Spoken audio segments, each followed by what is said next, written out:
नासरत के परसकून कस्बे में एक नन्हा बच्चा यस्वा अपनी वालदा मरियम और जमीनी वालिद यूसुफ की निगरानी में परवान चढ़ रहा था। बचपन से ही वो गैर मामूली हिकमत का हामिल था और उसकी मौजूदगी लोगों के दिलों में सुकून पैदा करती थी। 1 साल की उम्र में यस्वा खुशी का बात था। इसकी हंसी उसके वालिदीन के सादा घर में गूंजती थी। जब उसने अपने पहले कदम उठाए तो उसकी माँ ने उस पर दुआएं पढ़ी, जानते हुए कि वो अजीम मकसद के लिए आया है। 5 साल की उम्र में वो तजस्सुस से भरपूर था।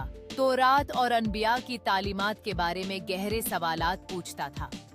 उसके वालिद, जो एक माहिर बढ़ी थे, ने उसे दस्तकारी सिखाई और उसके दिल में सब्र और मेहनत की आदत डाली। 12 साल की उम्र में यस्वा ने यरूशलेम के माबद में उलमा को हैरान कर दिया।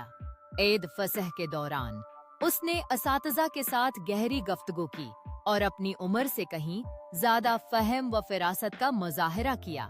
उसके वालिदीन, जो उसे तलाश कर रहे थे, आखिरकार उसे माबद में पाया, जहां उसने सुकून से कहा, क्या आप नहीं जानते कि मुझे अपने बाप के काम में होना चाहिए?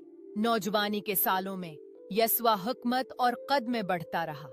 वो यूसुफ के साथ काम करता, लकड़ी तराशता और मेहनत की अजमत को सीखता, लेकिन उसका दिल हमेशा आसमानी बादशाहत की सच्चाइयों पर मरकूज रहता। 20 साल की उम्र में नासरत में उसे ईमानदारी, मेहरबानी और रूहानी बसीरत के हामिल शख्स के तौर पर जाना जाता था। वो अक्सर तन्हाई में वक्त गुजारता, पहाड़ों में दुआ करता और अपने अजीम मिशन की तैयारी करता। 30 साल की उम्र में तैयारी का वक्त तकरीबन मुकम्मल हो चुका था। उसने अपनी कौम की मुश्किलात, उनके दुखों और नजात की उनकी ख्वाहिश को देखा था। जल्द ही वो यर्दन के दरिया में कदम रखेगा, जहां उसका रिश्तेदार यूहन्ना बपतिस्मा देने वाला उसे बपतिस्मा देगा और उसकी अवामी खिदमत का आगाज होगा।